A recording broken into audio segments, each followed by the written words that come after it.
Hello everyone. I am super excited to talk to you today about something that I have wanted to make a video about for a while and that is my career. This is something that I get a lot of questions about as someone who has changed careers. And so yeah, I'm gonna talk about some of the experiences that have led me to, I'm about to start at my 7th company in just under 7 years. Also, I apologize for the construction going on if you can hear it at different times. But yeah, I've wanted to make this video because, especially as a woman, I think there are unique struggles that I'm sure we're all aware of, men and women.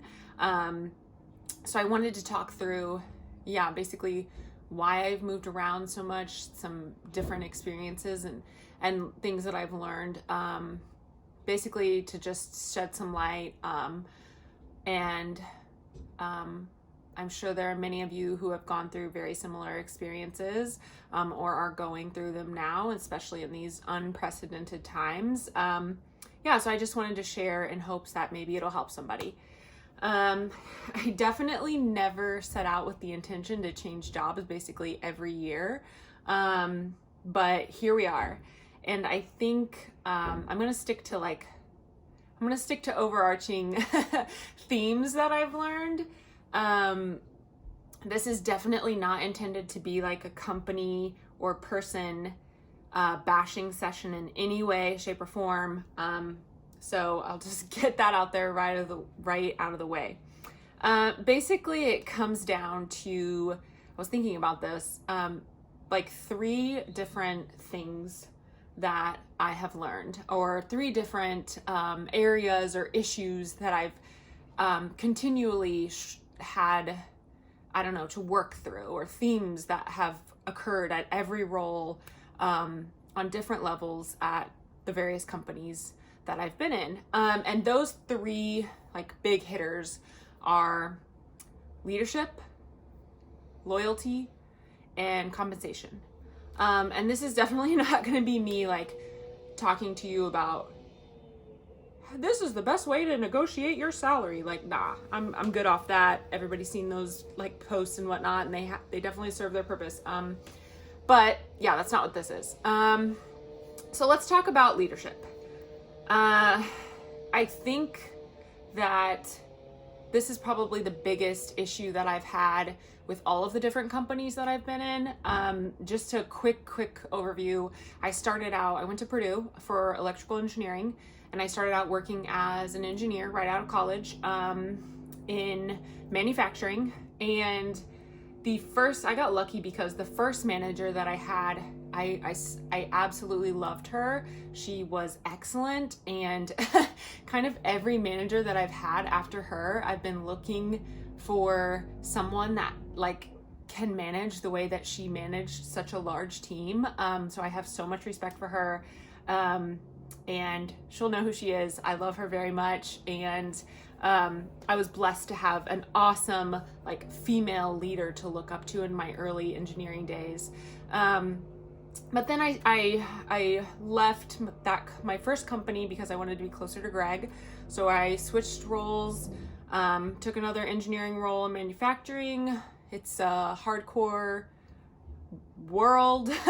I was the first female engineer at my company. I was the only female engineer at my company. So when you picture like the board or like the conference room, it was literally me and like 25 other old white dudes. Not all old. Some of them weren't that far in age from me, but like that's what it was. It was literally like, I don't know, out of a movie or something. But I learned a lot at that role.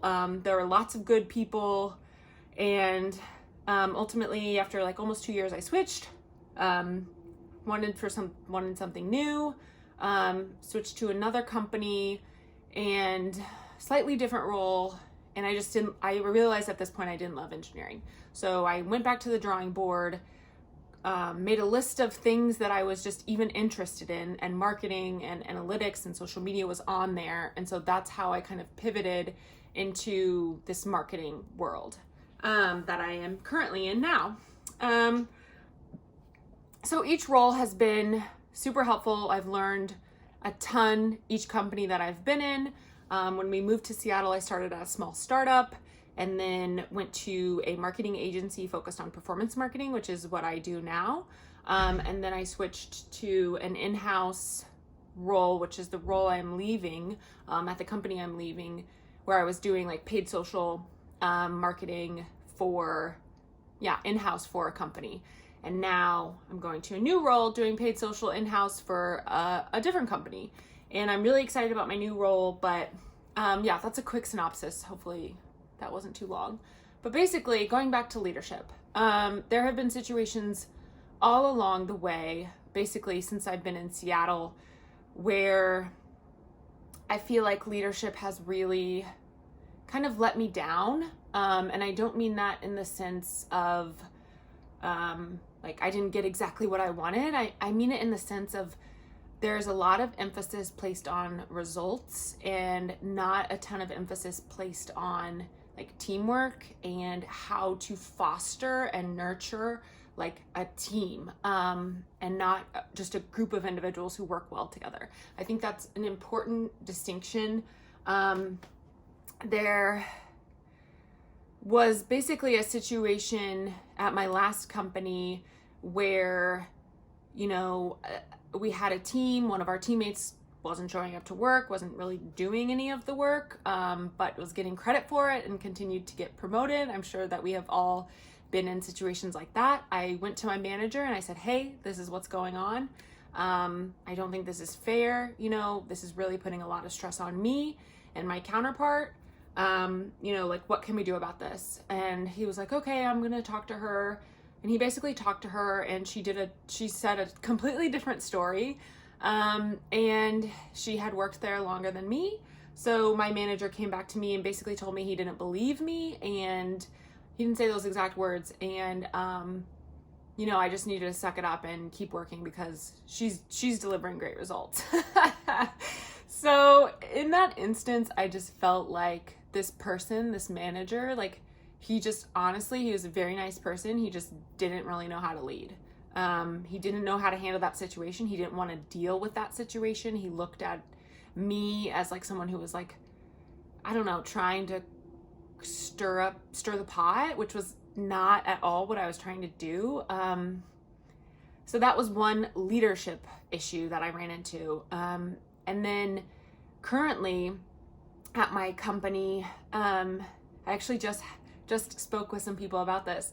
I think that the company that I'm leaving, what I value in a leader and what the company values in a leader are two very different things.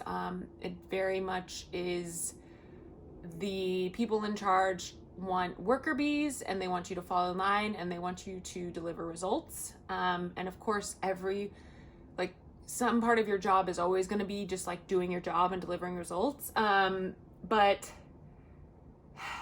yeah, there comes a time when you want more, and for me, I want growth. I want challenge. I want leadership who respects hard work and who rewards hard work, instead of just kind of saying, like, dangling a carrot in front of you to like deliver results and then maybe we can talk about something, like a promotion or whatever. And basically I ended up leaving this company that I'm at currently because I was told by my manager that I was on the list to get a promotion, and then I was told that it didn't happen. I didn't make it for whatever reason, even though I had done everything I needed to do. He said that himself.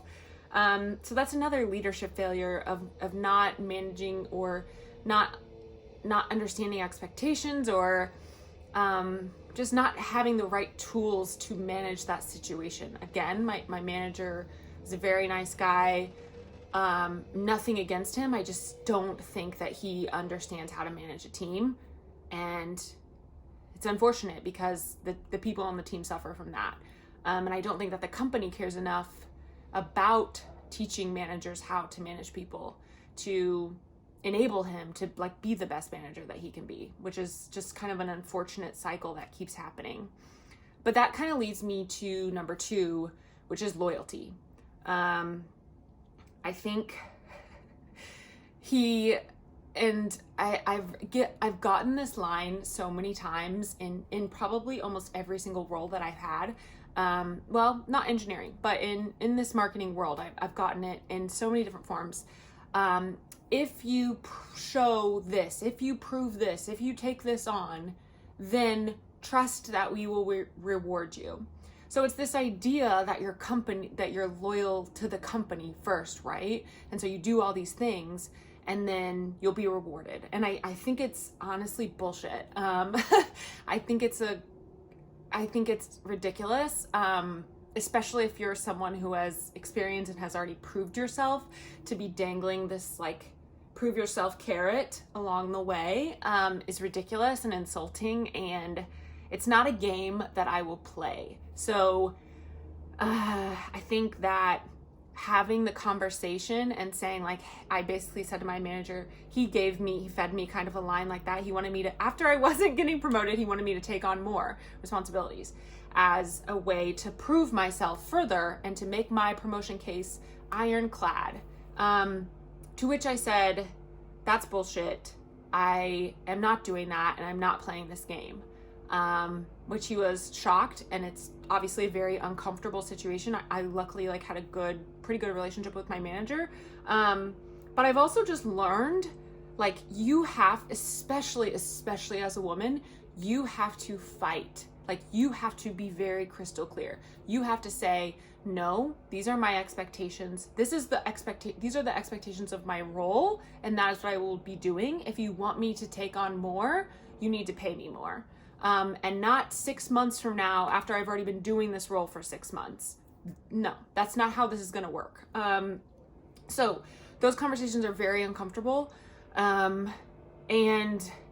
yeah, I am not loyal to the company first. I'll be loyal to the company in the first 3 to 6 months when I'm onboarding and I do need to prove myself and I bust my ass, to show my value.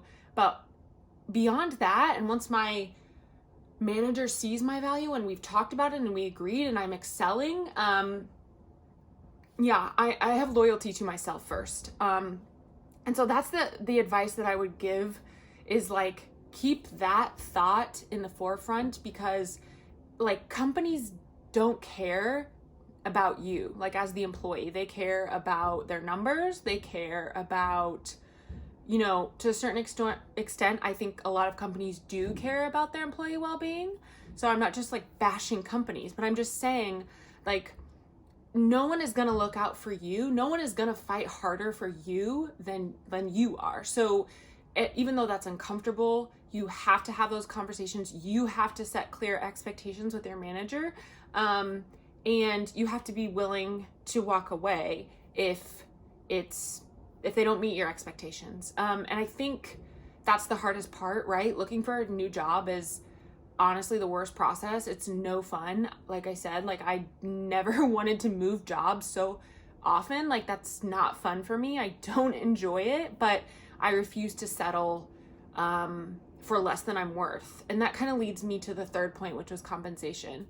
I have had to fight and claw my way to get to a decent salary since we moved to Seattle. My first job that I took was making less than minimum wage, working 9 to 12 hour days, 5 days a week, in the evenings, sometimes on the weekends.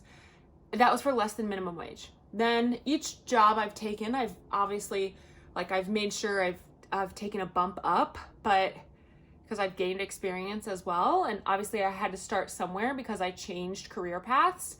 But that doesn't mean that that people can, or the companies or whoever can lord that over you throughout the process. I've finally, like I said, I'm changing roles. I'm super excited. I'm very happy with my salary. It's way more than I was currently making, which is wonderful. I was severely underpaid, which is why I left. Decided to leave my company after I didn't get the promotion.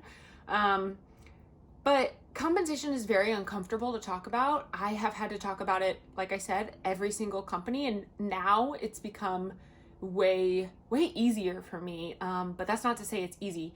There have been tears shed. There have been just pure disappointment after conversations. There's been like disappointment in humanity.